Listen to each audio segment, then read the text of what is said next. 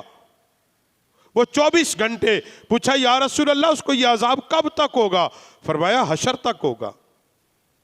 یہ قبر کا عذاب ہے، اور جو آگے کا عذاب ہوگا جب حشر کو اٹھے گا، جب حساب کتاب ہوگا، پھر جو عذاب کا سلسلہ ہوگا وہ عذاب الگ ہے۔ یہ بے نمازی کے لیے یہ سارے معاملات ہیں، جو اللہ کے حضور بھاگ جاتے ہیں، اللہ سے بغاوت کرتے ہیں۔ یاد رکھو میرے بھائیو، یہ اصول فطرت اور اصول دنیا ہے۔ جو ہر روز اپنے مالک کے در سے بھاگ جائے نا، مالک اس کو رکھتا نہیں پھر۔ یہ اصول دنیا ہے۔ ہر روز ملازم بھاگ جائے، مالک پھر بلائے پھر بھاگے، پھر بلائے پھر بھاگے، اور بھاگتا ہی رہے۔ ایک وقت آتا ہے مالک کہتا ہے یہ نہ میرا ملازم ہے، میں اس کا کوئی ذمہ دار نہیں، جائے جہاں جاتا ہے۔ وہ اللہ بھی ہمارا مالک ہے میرے بھائی، اس نے ہمیں پیدا کیا ہے۔ وہ دن میں 5 بار کہتا ہے حی علی الصلاۃ حی علی الفلاح، یہ صدا ہے، آ بندے میری بارگاہ میں آ جا، آ جا میری بارگاہ میں جھک جا، سر سجدے میں رکھ، پھر مانگ مجھ سے کیا مانگتا ہے، میں رب تجھے دے دوں گا، رزق کے دروازے کھول دوں گا، شفا دوں گا، تجھے بخشش دوں گا، رحمت دوں گا، سب کچھ میرے خزانے میں ہے، کسی چیز کی کمی نہیں۔ مگر پھر بھی اگر وہ بندہ بھاگے، پھر بھی نہ مانگے، پھر یاد رکھو ایک وقت آتا ہے اس بندے کے لیے مالک دروازے بند کر دیتا ہے، پھر واپسی نہیں ہوتی۔ وہ وقت آئے کہ آپ کے اور میرے لیے دروازے بند ہو جائیں، ایسا وقت آنے سے پہلے اللہ کے حضور جھکو، اللہ سے مانگو، سجدہ ریزی کرو۔ سجدے سے کترانا یہ شیطان کا کام ہے، اور سجدے میں گر جانا یہ رحمان کے بندوں کا کام ہے۔ یہ بات، یہ فرق، اللہ کے بندوں کا کام یہ ہے۔ اللہ نے جب پہلی بار کا سجدہ کرو، سب نے کر دیا، ایک تھا جس نے نہیں کیا، وہ شیطان بن گیا۔ ہم کس کھاتے میں ہیں میرے بھائیوں؟ ہم کیوں نہیں اللہ کے حضور جھکتے؟ ہم کیوں نہیں نماز پڑھتے؟ ہم کدھر جا رہے ہیں؟ نماز کو صرف آپ عام عبادت سمجھتے ہیں، عام عبادت سمجھتے ہیں؟ نماز اللہ کے ہاں سب سے محبوب ترین عبادت ہے نماز۔ یہ بات یاد رکھو۔ دوست کہتے ہیں وہ نماز بھی پڑھتا ہے، میرے نبی علیہ السلام کی بارگاہ میں ایک مسئلہ ہے، حضور وہ نمازیں بھی پڑھتا ہے، فلاں آدمی نماز بھی پڑھتا ہے، گناہ بھی کرتا ہے۔ میرے نبی نے فرمایا ایک وقت آئے گا نماز کی برکت سے گناہ کو چھوڑ دے گا۔ لان تان نہ کرو اس بندے پہ جو نمازیں پڑھ رہا، اس پہ لان تان نہ کرو، تو نمازیں بھی پڑھتا، فلاں بھی کرتا، نہ، ایک وقت آئے گا کہ نماز کی برکت سے وہ گناہوں سے بھاگ جائے گا، گناہ چھوڑ دے گا، مگر وہ تب چھوڑے گا جب نماز پڑھے گا، اخلاص نیت کے ساتھ اللہ کے حضور جھکے گا، اللہ سے مانگے گا، رب کے حضور گرے گا۔ یہ یاد رکھو، قرآن پاک نبی علیہ السلام نے فرمایا تھا بے نمازیوں کے لیے، اسی لیے حضور نے فرمایا کہ جو بندہ جان بوجھ کے میرا امتی 3 جمعے نہیں پڑھتا، 3 جمعے بغیر شرعی عذر کے، شرعی عذر بھی کوئی نہیں، اس کے باوجود نہیں پڑھتا، حضور نے فرمایا اس کا میرے ساتھ تعلق کوئی نہیں، تعلق کوئی نہیں۔ ہمارا تعلق اللہ رسول سے تو تب بنے گا نا جب ہم مسجد میں آئیں گے، جب مسجد میں نہیں آئیں گے تو پھر ہمارے لیے اہمیت ہی کوئی نہیں اللہ رسول کی۔ اگر ایک رائی دانے کے برابر بھی ہمارے اندر محبت ہوتی، اللہ کی محبت ہوتی، تو پھر ہم ضرور بھی ضرور اس رب کی بارگاہ میں سجدہ تو کرتے، سر رکھ کر روتے تو صحیح، مالک تو ہمارا مالک ہے۔ تو حضرات گرامی قدر، نماز کی طرف آؤ میرے بھائیوں، یہ چھٹکارے کا ذریعہ ہے۔ اللہ کی رضا کا سبب, نبی پاک کی آنکھوں کی ٹھنڈک, جنت میں جانے کا سبب, اللہ کے قریب ہونے کا سبب یہ نماز ہے. نماز ہے میرے بھائی. اپنی یہ کاروبار, دکان سب کچھ کریں, نماز تمہیں منع نہیں کرتی. نماز تمہیں یہ نہیں کہتی کہ کاروبار چھوڑ دو. صرف اللہ یہ چاہتا ہے کہ جب بندہ کام کاج ہر چیز چھوڑ کے نا, اپنی دکان سے, دفتر سے, ہر چیز چھوڑ چھاڑ کے جماعت کے ساتھ نماز پڑھتا نا, اللہ فرشتوں میں فخر کرتا اس بندے پر.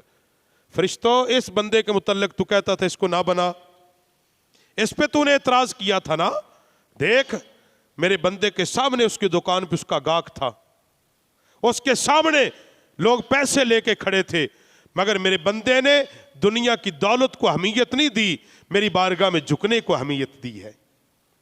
دیکھ میرا بندہ میرے ساتھ کتنا پیار کر رہا ہے, اس نے میری بارگاہ میں جھکنے کے لیے اپنی دکان, کاروبار, تجارت سب کچھ چھوڑ چھاڑ کے میرے دربار میں چلا آیا ہے. فرشتوں اب بتاؤ, یہ میرے ساتھ سودا کر رہا ہے, میں اس کو کیا دوں, کیا دوں؟ یہ بے لوث چلا آیا ہے. اللہ پھر فرماتا ہے یہ مانگے گا پھر بھی دوں گا, نہیں مانگے گا بن مانگے اس کو عطا کر دوں گا. تو حضرات اس لیے نماز پڑھ کے تو دیکھو, اس میں سکون ہے, لذت ہے. ہمارے بزرگ فرمایا کرتے تھے کہ حضرات صدیوں بعد بھی مسجد میں کوئی بندہ آتا تو وہ سکون محسوس کرتا ہے. ایسا ہی ہے نا, پریشان حال لوگ کہتے چلو یار مسجد میں چلتے ہیں, کس لیے؟ وہاں سکون ہوگا. وہاں کیا ہوگا؟ سکون ہوگا. جب پریشانی کی عالم میں تو مسجد میں آؤ, تمہیں سکون ملتا ہے, اور حالت سکون میں جب مسجد میں آؤ گے اللہ کے محبوب بن جاؤ گے. اور اس 14 صدیاں بعد بھی اللہ کے گھر میں آ کے سکون ملتا ہے. ان صحابہ کی عظمت کو سلام جو اس زمانے میں میرے نبی کی بارگاہ میں مسجد میں آیا کرتے تھے, وہ کتنے عظیم لوگ تھے. تو حضرات گرامی قدر, نماز کی پابندی کریں, با جماعت نماز پڑھا کریں, مسجدوں کو آباد کریں میرے بھائیوں. مسجدوں کو مسجد کی آباد کاری میرے بھائی یہ نماز ہے, اس کے سوا گزارا کوئی نہیں. اگر تم نماز کے قریب نہیں جاؤ گے, میں بارہا ایک عرصے سے یہ بات کہہ رہا ہوں, آپ کی اولادیں بے دین ہو جائیں گی, وہ دین کے قریب نہیں جائیں گی. اگر تم چاہتے تمہاری اولاد دین کے قریب آئے, اس کا نسخہ یہ ہے کہ تم 5 وقت نماز پڑھنے والے بن جاؤ, تم خود با جماعت نماز پڑھنے والے بن جاؤ. گھر میں اپنی بیویوں کو اس کی تلقین کرو, وہ گھر میں 5 وقت نماز پڑھے. جب میاں بیوی اس محبت سے نماز پڑھیں گے, پھر اولاد کو کہنے کی ضرورت نہیں ہوگی. کچھ نہ کچھ اس کے اندر غیرت, ایمان, حیا ہوگی, وہ کچھ نہ کچھ باپ اور ماں کا حیا کر کے نمازی بن جائے گی. مگر یہ تب ہوگا کہ جب ماں باپ نماز پڑھنے والے ہوں گے. جب باپ بھی پڑھے گا, ماں بھی پڑھے گی, گھر کے بڑے لوگ جب نماز پڑھیں گے, تو پھر بچوں کے اندر بھی شوق آئے گا, آپ کی نسلیں دین کے قریب آئیں گی, آپ کے اندر دین کی محبت ہوگی, اللہ کی محبت, اس کے رسول کی محبت, قرآن کی تعلیم کی محبت, دین سیکھنے کا جذبہ. یہ ساری چیزیں اس وقت آئیں گی جب آپ نماز اور مسجد کے قریب آئیں گے. یہ یاد رکھو, آپ مسجد سے جتنا مرضی دور بھاگ لیں اور نماز سے بالآخر اللہ کے حضور جانا ہے, بالآخر وہاں جانا ہے. پھر ایسا نہ ہو, ہم نے ایسے منظر یہ عبرت کے لیے کہ ایسی چیزیں دیکھی ہیں کہ نمازی اور بے نمازیوں کے جنازوں کے فرق دیکھے ہیں ہم نے. تو جو نمازی ہوتے ہیں پتہ نہیں اللہ کہاں کہاں سے اس کے جنازے میں لوگوں کو بھیج دیتا ہے. ہم نے یہ منظر دیکھے. وہ کوئی امیر کبیر نہیں ہوتے, غریب ہوتے ہیں, مگر چونکہ وہ نمازی تھے, اور اس کے جنازے میں پھر کہاں کہاں سے لوگ, اور پھر خواہش کے ساتھ ہم نے دیکھا اس بندے کو غسل دینے کے لیے لوگ لپکتے کہ یہ بندہ یار 5 وقت کا نمازی تھا, شاید اس کے غسل کی برکت سے میری بخشش ہو جائے. اور ہم نے دیکھا کہ بے نمازی کی سگی اولاد غسل کے لیے بندے تلاش کرتی پھری, کیونکہ وہ خود کبھی دین کے قریب ہی نہیں ہوا, مسجد کے قریب نہیں ہوا. پھر اولاد تلاش کر رہی تھی کوئی بندہ مل جائے جو ہمارے ابا جی کو نہلا دے. اگر وہ آج یہ بس اس بات کو یاد کر لو, جب تمہیں موت آئے خوشی کے ساتھ تمہاری اولاد تمہیں غسل دے, اس کا طریقہ یہ ہے کہ تم نمازی بن جاؤ, نمازی بن جاؤ. اگر مائیں بیٹیاں یہ چاہتی ہیں ہماری اولادیں ہمیں غسل دیں، مائیں نمازی بن جائیں، نمازی بن جاؤ گے. جب تم نمازی بن جاؤ گے پھر اللہ کریم تمہارے گناہ بھی معاف کرے گا، اللہ رزق میں بھی برکت فرما دے گا. اللہ کریم مجھ سمیت ہم سب کو 5 وقت با جماعت نماز پڑھنے والا بنا دے. آمین بجاہ النبی الکریم.